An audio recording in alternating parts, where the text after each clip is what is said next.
ঢাকা ১৭ আসনে বিএনপির ভারপ্রাপ্ত চেয়ারম্যান তারেক রহমানের পক্ষে মনোনয়ন জমা দেওয়া হয়েছে। এছাড়া সোমবার ঢাকার বিভাগীয় রিটার্নিং কর্মকর্তার কার্যালয়ে বিভিন্ন জোট ও দলের প্রার্থীরা মনোনয়ন ফর্ম জমা দেন।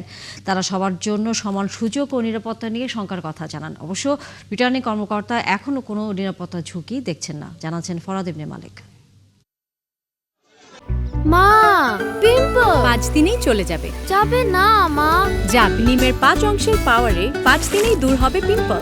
হিমালয়া পিউরিফাইং নিম ফেস ওয়াশ। ত্রয়োদশ জাতীয় সংসদ নির্বাচনের মনোনয়ন ফরম জমা দেবার শেষ দিন। রাজধানীর রিটার্নিং অফিসারের কার্যালয়ে তাই সকাল থেকেই ভিড়। রবিবার পর্যন্ত নেয়া 250 মনোনয়ন ফরমের বিপরীতে জমা পড়ে মাত্র 11টি। শেষ দিনে তাই দেখা গেছে জমা দেওয়ার হিড়িক। গুলশান, বনানী, মাটিকাটা ও ক্যান্টনমেন্ট নিয়ে গঠিত ঢাকা 17 আসনে লড়বেন বিএনপির ভারপ্রাপ্ত চেয়ারম্যান তারেক রহমান। তার পক্ষে মনোনয়ন ফরম জমা দেওয়া হয়েছে। আমরা আশা করি নতুন প্রজন্মের সবাই নতুন করে জোট বেঁধে ধানের শীষের পক্ষে ভোট দিবে। আজকে এখনো নির্বাচন বা দেশ সম্পর্কে অনেক ষড়যন্ত্র চলছে।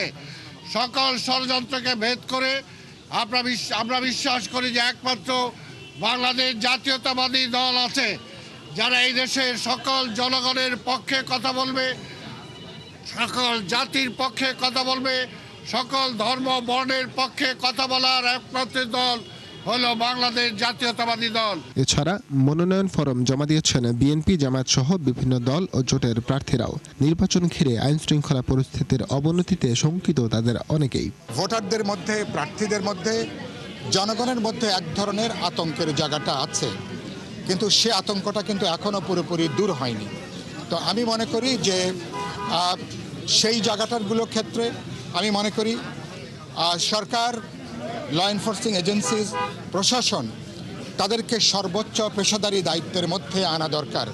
কারণ না হলে আমরা ইতিহাসের সেরা নির্বাচন করতে পারবো কিনা জানি না। যে নির্যাতন নিপীড়িত হয়েছি, যে গুম খুনের শিকার হয়েছি, প্রতিটা জিনিসের প্রতিটা ঘটনা আমরা আগামী ফেব্রুয়ারিতে যদি সুষ্ঠু নির্বাচন হয় এবং একটি নির্বাচিত সরকার আসে, তাহলে প্রতিটি এই দুর্ঘটনার অবসান ঘটবে।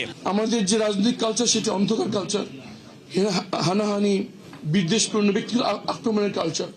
আলহামদুলিল্লাহ এই পর্যন্ত আমরা নিশ্চিত করেছি যে আমাদের কোনো ধরনের ব্যক্তিগত আক্রমণ থাকবে না, কোনো কাদা ছোড়াছুড়ি থাকবে না কোনো হুমকি ধামকির ব্যবহার। আমাদের প্রতিযোগিতা হবে কে কত বেশি মানুষকে সেবা দিতে পারে। তবে রিটার্নিং কর্মকর্তা মনে করেন নিরাপত্তা নিয়ে শঙ্কার কোনো কারণ নেই। এবার নির্বাচনের প্রার্থী হচ্ছেন তারা প্রত্যেকেই আচরণবিধি মেনে এই তাদের যে নমিনেশন সাবমিশনের বিষয়টি তারা অনুসরণ করছেন। আমরা তাদেরকে পরামর্শ দিয়েছি যাতে আচরণবিধি ভঙ্গের কোনো ধরনের ঘটনা না ঘটে। নিরাপত্তা নিয়ে আমাদের কাছে এখনো সরাসরি কেউ উদ্বেগ প্রকাশ করেনি এবং আমরা নিরাপত্তার খুব বেশি ঝুঁকি আছে এখন পর্যন্ত আমরা মনে করছি না। এবং আমরা আচরণবিধির স্পেশালি আজকের ক্ষেত্রে যেটা হচ্ছে আমরা বলেছি যে নির্বাচন নমিনেশন সাবমিশনের সময় যে আচরণবিধিগুলো মানতে হয় সেটি যাতে তারা অনুসরণ করেন এবং অন্যান্য বিষয়ে তো আমরা সময় সময় ইনস্ট্রাকশন দিচ্ছি এবং নির্বাচন কমিশন থেকেও তাদেরকে বিভিন্ন সময় ব্রিফ করা হচ্ছে, বিভিন্ন প্রার্থী এবং বিভিন্ন দল। মনোনয়ন জমা শেষে যাচাই বাছাইয়ের পর প্রার্থিতা নিয়ে আপিল করা যাবে 5 থেকে 9 জানুয়ারি পর্যন্ত। ফরহাদ ইবনে মালিক, 71, ঢাকা।